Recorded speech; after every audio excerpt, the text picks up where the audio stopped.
Magandang gabi po sa inyo. Ito pong topic ko po ay part 3 na po, the restoration of the church. Last time po ay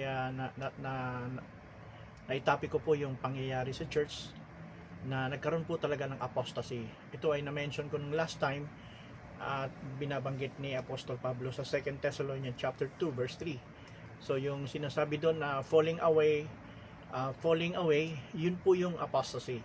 So marami po talagang hindi nakakaalam o maraming Christians na hindi nakakaalam sa pangyayari na pumasok po ang apostasy sa church. Maraming Kristiyano po ngayon na akala nila since then sa simula nung umpisa hanggang ngayon ang church ay tuloy-tuloy. Well, of course tuloy-tuloy naman church, hindi naman siya nawawala. Kaya lang ang pinag-uusapan natin dito, pinapaksa natin dito, ini-expose natin na may nangyaring apostasy. So, kagaya ng binabanggit ko po na sinasabi ni Apostol Pablo na sa 1 Thessalonians chapter 2, sinabi po ni Apostol, so 1 Thessalonians chapter 4 rather, verse 16, ang sinasabi ni Pablo ron na sa panahon ni Pablo, sinasabi niya na magaganap po yung rapture. Sabi nga sa 1 Thessalonians chapter 4, di na natin babasahin, quote na lang natin, na sabi niya, the dead in Christ shall rise first. That is in 1 Thessalonians chapter 4 verse 16. That 16 to 17, the dead in Christ shall rise first. Ang kasunod sinabi ni Apostol Pablo, and we, kasama yung sarili niya, that we shall alive, shall remain, shall be changed, no? Yung magkakaroon ng pagpapalit ng katawan, na sa panahon ni Pablo, na siya ay makakasama. Pero, alam naman natin mga kapatid, nung nabanggit ko nakaraan, 68 AD, prior to 70 AD, bago masira ang templo, no, mawasak ito at maging ruins ang city of Jerusalem at that time, approximate 68 AD, pinatay po si Pablo. So ano ngayon, balikan natin yung sinabi ni Pablo. Paano ngayon yung sinabi ni Pablo na sinabi niya na sa panahon niya magaganap ang rapture?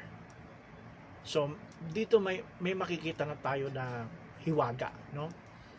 Kahit si Pablo hindi niya alam yung mga susunod na panahon.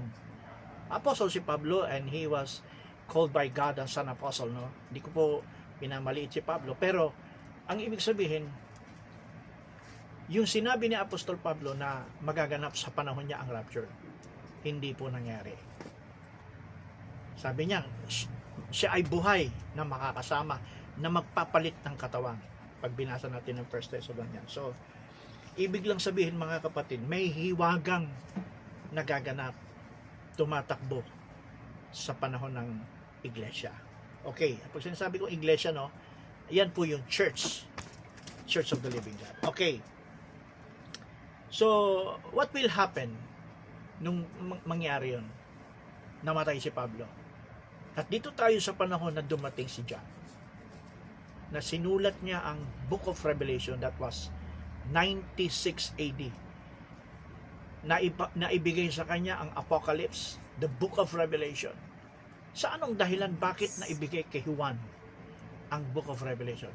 Kasi kung babalikan po natin, nung panahon ni Pablo, 68 AD, bago siya mamatay, pinapangaral talaga niya ang rapture. Pinapangaral niya talaga ang caught up and meeting in the air. Pero nung siya'y namatay, ano ang naging kaisipan ng mga Kristiyano sa panahon na yun? Naging palaisipan nito. For 30 years o more than 30 years, nang si Pablo'y mamatay, 68 AD, naging kaisipan nila, naging palaisipan sa isipan nila. What will happen doon sa binabanggit ni Pablo na magkakaroon ng rapture? And then dumating nung 96 AD na si John ay nakatanggap ng pahayag mula kay Kristo at sa Diyos na sa pamamagitan ng tinatawag na prophecy, no? Sa pamamagitan nito na ibinigay sa kanya the Book of Revelation. The Book of Revelation, it's the book of symbols. So yung aklat na ito na tinatawag na Book of Revelation, nasa dulong bahagi na ng Biblia, no? From the Old Testament, New Testament, nasa dulo siya. Anong ibig sabihin? ito mismo ang nagsasara, ito mismo ang nagkakap doon sa sa book of Old Testament and New Testament and the book of Revelation. Siya ang capstone book. Kaya hindi mo maiintindihan ang Old Testament, New Testament pag hindi natin naiintindihan ang book of Revelation. So napakahalaga po nito kasi itong sinasabi ko, tinatabi ko sa inyo na hiwaga, na ang church ay pumasok po talaga sa apostasy. So, bakit ko sinasaysay ang Book of Revelation? Sapagkat ang Book of Revelation ang magkukwento, ang magpapahayag what will happen to the very beginning of the church. Since the 1st century AD, sa time ng mga apostles, at pumasok ang dispensation until our time. So, may tinatawag po yan sa Bible na 7 church ages. So, okay. So, the book of Revelation was given to John. Kailan? 96 AD. Ngayon, babasahin po natin sa book of Revelation, chapter 1. Ganito ang sabi sa book of Revelation, chapter 1. The revelation of Jesus Christ, which God gave unto him, and to show his servants things which must shortly and come to pass, and he sent and signified by his angel unto John. So, mapapansin po natin na ang book of Revelation, hindi po si John, hindi po sa kanya galing. Ang sabi, the revelation of Jesus Christ. Yan ang malinaw sinabi. The revelation, ibig sabihin, ang pahayag ni Hesukristo. Kanino raw galing yung pahayag ni Hesukristo? Galing sa Diyos. Sabi, the revelation of Jesus Christ, which God gave unto him. So, ganun po yung dumating yung pahayag mula galing sa Diyos, kay Kristo, at saka lamang nakarating kay Juan, kay John, yung Apocalypse. So this is not original by John the Beloved, na ito'y kanyang isinulat na naging Book of Revelation. Hindi sa kanyang pahayag yan. Kasi nakalagay doon, the Revelation of John, di ba? So hindi po yung ganon. The revelation of Jesus Christ, ibig sabihin, from God, Christ, to John, and last, pagkatapos kay John, binigay sa anghel. Okay? So, sana may pagpapatuloy po natin ito. So, let's go to Revelation chapter 19. Chapter 1, verse 19. Ang sabi sa verse 19, sabi po rito, write the things which thou hast seen, and the things which are, and the things which are, and be hereafter. Sa 20, the mystery of the 7 stars, which thou sawest in my right hand, and the 7 golden candlesticks. The 7 stars are the angels of the 7 churches, and the 7 candlesticks which thou sawest are the 7 churches. So the Bible interprets itself na ang sinasabi dito, the seven stars are the 7 angels, okay?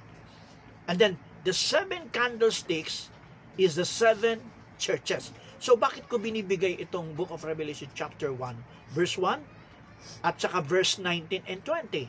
So dito ipinapakita na sa pamamagitan ni John na ipinahayag sa kanya ni Jesucristo na may hiwaga patungkol sa iglesia. In other words, mayroon pong binabanggit na 7 angels, no? 7 star.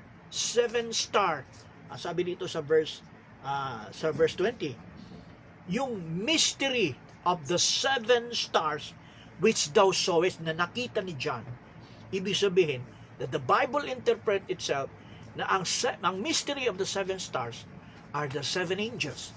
The mystery of the 7 candlesticks are the 7 churches.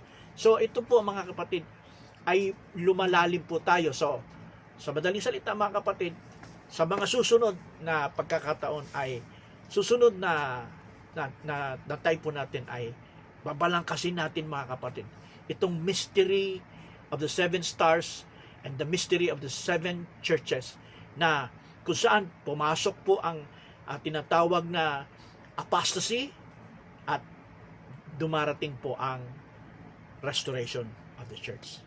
God bless you, brothers and sisters.